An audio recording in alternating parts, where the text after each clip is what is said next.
पेशावर में गर्मी की शिद्दत में इजाफे के साथ ही नज़ला, जुकाम, आंखों में सोजिश के केसेस भी बढ़ने लगे हैं। अस्पतालों की ओपीडीज में रोजाना की बुनियाद पर 25% केसेस मौसमी बीमारियों की रिपोर्ट हो रहे हैं। मज़ीद तफसीलात ताइबा खान की इस रिपोर्ट में जानिए।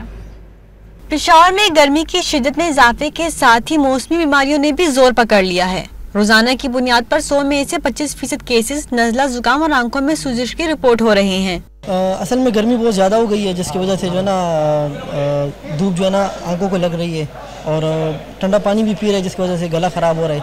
ठीक है, तो इस वजह से डॉक्टर को चेकअप के लिए आए हुए इधर। टीबी माहिरीन के मुताबिक आलूदा माहौल, जिसमें पानी की कमी और नाकिस खुराक के बायस नज़ला, खांसी, जुकाम और गैस्ट्रो के केसेस में इजाफा देखने को मिल रहा है। हमारी इन्वायरमेंट उसमें पोलन, डस्ट, ये वाली चीज़ बहुत ज़्यादा है और या तो पेशेंट बहुत इस तरह भी हो सकते हैं कि नॉन एलर्जिक पेशेंट होते हैं या फैमिली हिस्ट्री रखते हैं। और दूसरी बात यह कि अगर सुरतराट की हम बात करें तो फ्लूइड इंटेक, कोल्ड ड्रिंक्स, ये चीज़ें हम खाते हैं। अपने खुराक का हम बिल्कुल ख्याल नहीं रखते। टीबी माहिरीन के मुताबिक मौसमी बीमारियों से बचने के लिए एहतियाती तदाबीर का इस्तेमाल करते हुए अपने खाने पीने और अपने इर्द गिर्द सफाई का खास ख्याल रखा जाए। कैमरामैन शबीर हुसैन के साथ ताइबा खान, डॉन न्यूज़, पेशावर।